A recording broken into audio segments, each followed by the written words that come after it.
الأنبياء والمرسلين أما بعد فأعوذ بالله من الشيطان الرجيم بسم الله الرحمن الرحيم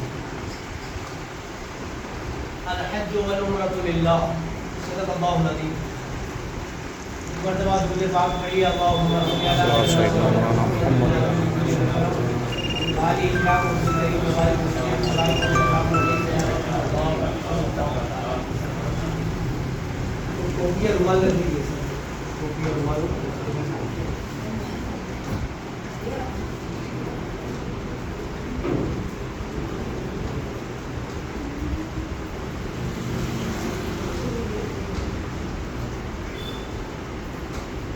اللہ تعالیٰ کا لاکھ لاکھ شکر و احسان ہے اس نے آپ تمامی حضرات کو عمرے کی سعادت عطا فرمائی.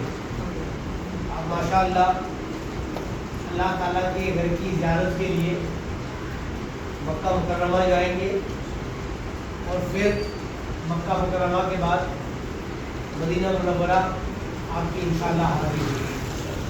اللہ تعالیٰ آپ کے سفر کو آسان فرمائے, آپ کے سفر کو قبول فرمائے اور زندگی میں بار بار اللہ یہ سفر ہم سب کو نصیب فرمائے. ایک آدھ حدیث سفر کی فضیلت پر بیان کر دیتا ہوں اور پھر اس کے بعد ہم اپنی بات کو آگے بڑھائیں گے. سب سے اہم اور سب سے جو خاص بات یاد رکھنا ہے عمرے کے سفر کے لیے بڑا حج ہے اور اس کے بعد عمرہ ہے جس کے لیے لوگ مکہ اور مدینہ جاتے ہیں. ذائقہ میں حج کرنے کے لیے بندہ جاتا ہے تو زیادہ پیسہ خرچ ہوتا ہے اور عمرہ کرنے جاتا ہے تو اس سے تھوڑا سا پیسہ کم خرچ ہوتا ہے. اس کو ہمیشہ دل میں یہ صاف ستھرا ہمیشہ اس معاملے میں دل صاف ستھرا رہنا چاہیے کہ جو پیسہ حج یا عمرے کے لیے خرچ ہوتا ہے وہ حقیقت میں خرچ نہیں ہوتا بلکہ وہ اللہ کے پاس ہمارا مال جمع ہے. اللہ ثواب اور اس مال کو واپس ہمیں عطا کرنا. ہمیشہ کبھی بھی دل میں یہ نہیں آنا چاہیے کہ میرا حج میں اتنا پیسہ خرچہ ہو گیا, میرا عمرے میں اتنا پیسہ خرچہ. ہمارے بہت سارے بزرگوں کا معاملہ یہ تھا کہ جب ان کے اوپر قرضہ بہت بڑھ جاتا نا تو ہم لوگ کیا کرتے ہیں کہ پیسہ خرچ نہیں کرتے, پیسہ بچاتے کہ لوگوں کا قرضہ ادا کرتے. ان بزرگوں کا حال یہ تھا کہ جب ان کے اوپر قرضہ بڑھ جاتا تو وہ حج کرتے عمرہ کرتے. ان سے لوگ پوچھتے کہ آپ کے اوپر قرضہ بڑھ گیا اور آپ حج اور عمرہ کرتے ہیں تو وہ جواب میں ارشاد فرماتے ہیں کہ ہم حج اور عمرہ کرتے ہی اس لیے ہے کہ اس حج اور عمرے کی برکت سے اللہ تعالیٰ قرضہ آسان فرما دے. کبھی دل میں کسی طرح کا بھی خیال نہیں لانا چاہیے کہ عمرے میں اتنا خرچہ ہو گیا, ایسا ہو گیا, ویسا ہو گیا. یہ اللہ کا کرم ہوا آپ پر کہ اس نے آپ کو اس مقدس سفر کے لیے آپ کو خرچ کرنے کی توفیق عطا فرمائی. ورنہ لوگ کروڑوں پتی ہیں اور دنیا سے چلے گئے لیکن انہیں حج اور عمرے کی سعادت نصیب نہیں ہوئی. اور غریب آدمی پیسہ ایک ایک روپیہ جمع کر کے وہ یہ سمجھتا ہے کہ زندگی میں ایک بار بھی وہاں کی حاضری ہو جائے گی تو ہماری زندگی سمجھ جائے. تو انشاءاللہ آپ دنیا میں بھی اس کا بدلہ پائیں گے اور انشاءاللہ آخرت میں بھی پائیں گے. میں یہ نہیں کہہ رہا ہوں کہ فضول خرچی کرے, بندہ فضول خرچی نہ کرے, لیکن آپ جب وہاں جائیں گے نا تو بار بار عمرہ کریں گے, بار بار سر چھلوائیں گے تو اس میں خرچہ ہوگا. 1 ریال 2 ریال 5 ریال 10 ریال یہ سب خرچہ ہوگا. اس کو بوجھ مت سمجھیے گا, اس کو اچھے اور خوشی دل کے ساتھ خرچ کیجیے گا. آپ آئیں گے تو اللہ تعالیٰ اس سے بہتر آپ کو عطا فرما دے گا. تو اس کا دھیان رکھیں گے. یوں دھیان رکھیے کہ بندہ سفر عمرہ کے لیے جاتا ہے تو صاحبہ کے گھر سے ہی بلکہ آج سے ہی آپ لوگوں کی نیت چالو ہوگا میں عمرہ کرنا ہے. تو ایک حدیث پاک میں سرکار دو عالم فرماتے ہیں نیت المؤمن خیر من عملی, کہ مومن کی نیت جو ہوا کرتی ہے وہ اس کے عمل سے بہتر ہوتی ہے. عمل جب کریں گے تب ثواب ملے گا, لیکن ابھی سے آپ نے عمرے کی نیت کر لی ہے, عمرے کا طریقہ آپ سیکھنے آ گئے ہیں تو گویا کہ آپ کو اس عمل پر ثواب ملنا شروع ہو گیا. اور جب آپ اس سفر پر نکلیں گے نا, جب اس سفر پر آپ اپنے گھر بار کو چھوڑ کر جب نکل جائیں گے, مثلا اسٹیشن جائیں گے, ایئرپورٹ جائیں گے, تو یہ گویا کہ سارا سفر عمرے کی نیت سے، اور گویا کہ آپ نے جب گھر سے نکلنا آپ نے اسٹارٹ کیا تو ہر قدم پر اللہ تعالیٰ اس کا آپ کو اجر و ثواب عطا کرنا ہے۔ اور ہمیں تو یہ امید رکھنی چاہیے کہ حرم میں ایک نیکی 1 لاکھ کے برابر ہے۔ مکہ شریف کا جو حرم ہے اس کے ایک نیکی پر 1 لاکھ گنا ثواب ملے گا۔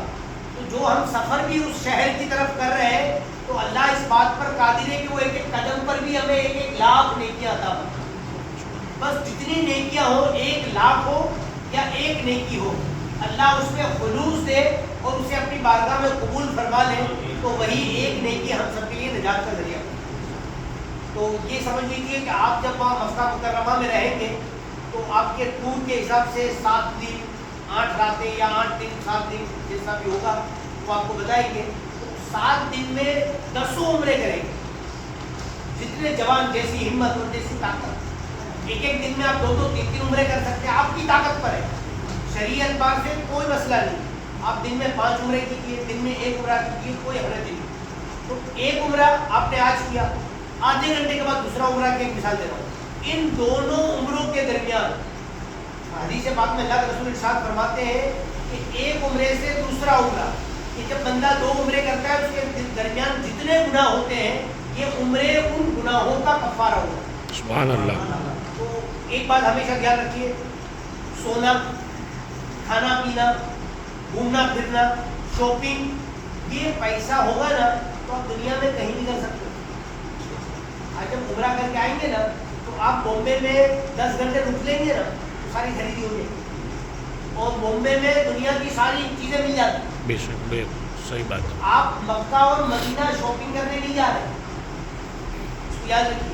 آپ مکہ اور مدینہ وہ کیا لگے گا، اس کو کیا ہوگا، اس کو ناراض ہوگا، اس کے لیے کچھ جانا پڑے گا، یہ سب چکروں میں پڑیں گے نا تو وہاں اتنے تیزی کے ساتھ دن نکل جائیں گے کہ آپ کو عبادتوں کا موقع بھی نہیں ملے گا اور دن ختم ہو جائے گا۔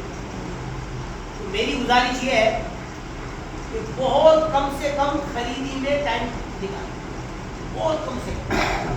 سب سے بہترین تحفہ مکے اور مدینے کے دونوں کے ایک تحفہ ہے، بہترین تحفہ مکہ مکرمہ کا زمزم شریف ہے۔ وہ ایسا پانی ہے جو دنیا میں کہیں نہیں ملتا، اور اس سے افضل پانی دنیا میں کوئی نہیں۔ تو یہ بہتر پانی ملتا ہے، جتنا ہو سکے خود پیجیے، اور جیسے آپ جتنا دوست و احباب تک زیادہ سے زیادہ پہنچا سکے ان کو پہنچائیے، یہ بہترین تحفہ ہے ایک۔ اور دوسرا مدینہ منورہ کی کھجور، یہ رسول اللہ کا شہر مبارک ہے، اس کا یہ تحفہ لائیے اور یہ دونوں چیزیں بانٹیے، آپ کی دنیا بھر کی ساری چیزیں ہر جگہ ملیں۔ تو میری یہ خاص یہ بات میں اس لیے عرض کر رہا ہوں کہ وہاں مکہ اور مدینہ میں دن بہت تیزی سے گزر جائیں گے۔ آپ کو ایسا لگے گا 7 دن رہنا ہے، تو 7 دن کب ختم ہو جائیں گے پتہ نہیں چلے۔ تو وہاں کا ایک ایک لمحہ بہت قیمتی ہے۔ تو آپ ہندوستان آ کر پھر سو لیں گے، ہندوستان میں دنیا بھر کی چیزیں کھاتے پیتے ہیں۔ میں یہ نہیں کر رہا ہوں کہ ٹور والوں سے مطلب جو انہوں نے کمٹمنٹ کیا ہے وہ تو آپ کو دیں گے، لیکن ان سے اس باتوں پہ لڑائی جھگڑا کہ آپ نے آج فروٹ نہیں رکھا ہے، آج آپ نے فلاں نہیں رکھا ہے، کھانے میں یہ کچا ہے وہ نہیں آئے۔ دنیا بھر کی نعمت ہم نے کھائی، اور جب تک زندگی اللہ کھلائے گا۔ ہم مکہ مدینہ کھانے پینے نہیں گئے، بس کھانے پینے کا اہتمام ہو جاتا ہے نا، وہی اللہ کا شکر ہے۔ ٹور والا تو اپنی طرف سے بہتر انتظام کرتا ہے، اسے تو اپنا ٹور چلانا ہے نا، اسے تو آپ آ کر برائی کرو گے تو دوسرے پیسنجر کہاں سے ملیں گے؟ تو وہ تو اپنی اچھی کوشش کرے گا، لیکن پھر بھی انسان ہے۔ ابھی بارش ہو گئی، وہاں بھی ایسا کچھ ہو سکتا ہے، کچھ کھانے پینے میں آگے پیچھے ہو گیا، کچھ کچا پکا ہو گیا، تو یہ سب کچھ چھوڑیے کہ الحمدللہ ہمیں مکے مدینے کی حاضری مل گئی نا، یہی بہت بڑی نعمت ہے۔ اللہ بار بار یہ حاضری نصیب کرے۔ اب ہم شروع کرتے عمرے کا۔ الحمدللہ آپ کی فلائٹ جو ہے وہ ڈائریکٹ ہے۔ اب جو ہے درمیان کی باتیں